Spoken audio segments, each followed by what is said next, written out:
చాలా క్లియర్గా ఇద్దరు న్యాయమూర్తులు ఒక్క విషయంలో మాత్రమే విభిన్నమైనటువంటి తీర్పులు ఇచ్చారు. సో విస్తృత ధర్మాసనానికి కేసు వెళ్ళింది. ఇక్కడ ఆసక్తికరమైన అంశం ఏంటంటే వాట్ నెక్స్ట్, ఇప్పుడు ఏం జరగబోతుంది? అక్కడికి అయిపోయిందా ఈ కేసు? ఇన్ని రోజులు నానుతూ ఇంతకాలం 17 పైనే గడుస్తూ వచ్చింది. ఇప్పుడు విస్తృత ధర్మాసనానికి అన్నారు. సరే, అక్కడ కూడా త్వరలోనే అవుతుంది అనుకుందాం. ఏం జరుగుతుంది? ఏం జరగడానికి ఒక సిబిఐ కానీ విచారణ అధికారులకు కానీ ఒక అవకాశం దొరికిందనుకోవచ్చు ఈ కేసులో. మనం మామూలుగా ఒక విధమైనటువంటి భాషలో చెప్పాలంటే వీళ్ళకి ఒక అమ్మోరు పట్టింది. వాళ్ళకి 17A అనేటువంటి అమ్మోరు పట్టింది. అసలు చిన్నపాటి అడ్వకేట్ కానీ, అంటే పెద్ద అడ్వకేట్లందరికీ గౌరవం ఇస్తూ మనం మాట్లాడుకోవాలి, శిక్షా కార్యక్రమంలో మనం మాట్లాడుకోవాల్సిన సంగతి ఏంటంటే మోస్ట్ ఆఫ్ ది కేసెస్, చాలా కేసుల్లోనూ సుప్రీంకోర్టుకు వెళ్ళిన వాటిలో ఎఫ్ఐఆర్ని క్వాష్ చేయమని, అంటే అసలు కేసు లేకుండా తీసేయమని మినీ జడ్జిమెంట్ ఇవ్వడమో లేకపోతే అక్కడే మినీ ట్రయల్ చేయడమో మేము చేయడానికి వీల్లేదని చెప్పేసి ఎన్నో వందల జడ్జిమెంట్స్ ఉన్నాయి. క్వాష్ చేసినవి కూడా ఉన్నాయి. క్వాష్ చేసినవి చాలా తక్కువ. క్వాష్ చేయడం అంటే దానికి చంద్రబాబు కేసులో ఇప్పుడు అంటారు కదా, అంత ఈజీ కాదు. అది క్వాష్ చేయడం అంటే మరి వాటిలో విచారణ మరి వాళ్ళు ఏ విధంగా చేశారనేది చూడాలి. ప్రస్తుతానికి దాని జోలికి వెళ్ళొద్దు, అది ప్రజలకు వదిలేద్దాము.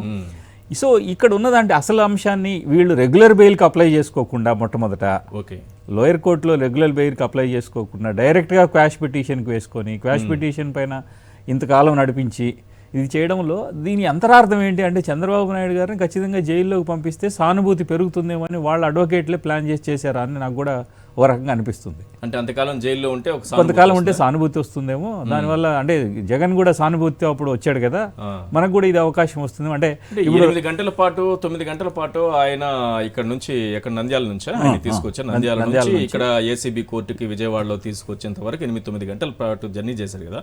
అప్పుడే రాని సానుభూతి ఏమొస్తుంది సార్ ఆయనకి అలిపిరిలో ఆయన కింద బాంబులు పెట్టి జీపులు పేలి ఇంత జరిగినప్పుడే ఆయన ఎలక్షన్కి కట్లు కట్టుకొని ఒకరోజు ఈ చేతికి ఒకరోజు ఈ చేతికి కట్టుకొని కట్లు మార్చి రకరకాల ఫీట్లు చేసినా అప్పుడు రాలేదు సానుభూతి. అంటే వాళ్ళు అనుకున్న విధంగా జరగలేదు.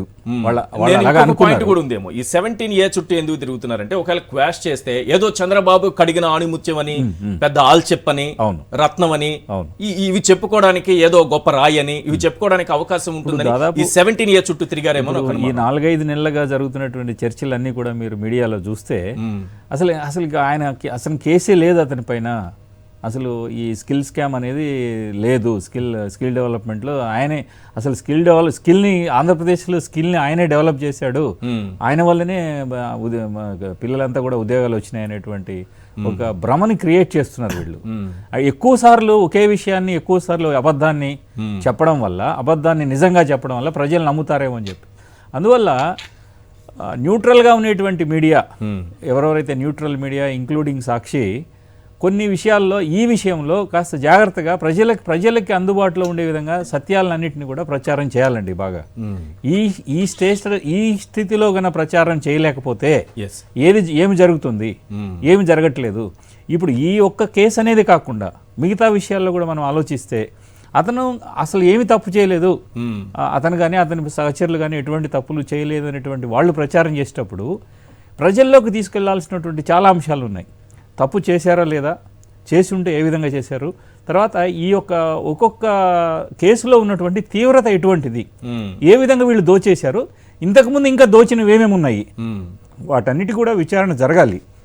వాటిని జరగకుండా ఆపేటువంటి ఇదే వీళ్ళకేమి చేత కాదు. ఇప్పుడు సుప్రీంకోర్టు ఇచ్చినప్పుడు ఈ కేసుని విచారణ అధికారులు కంటిన్యూ చేసుకోవచ్చు. ఇప్పుడు 17A అనేది దాని పక్కన పెడితే పీసీ యాక్ట్ లోకి సంబంధించి ఇతర సెక్షన్లు కూడా ఉన్నాయి కదా, అవి వర్తిస్తాయనే కదా వాళ్ళు చెప్పారు. ఇద్దరు జడ్జిలు సెక్షన్ల కింద పెట్టిన కేసులు కూడా ఇద్దరు జడ్జిలు ఏకీవించారు. అన్ని ఐపీసీ కింద కంటిన్యూ చేయొచ్చు అని కూడా చెప్పారు.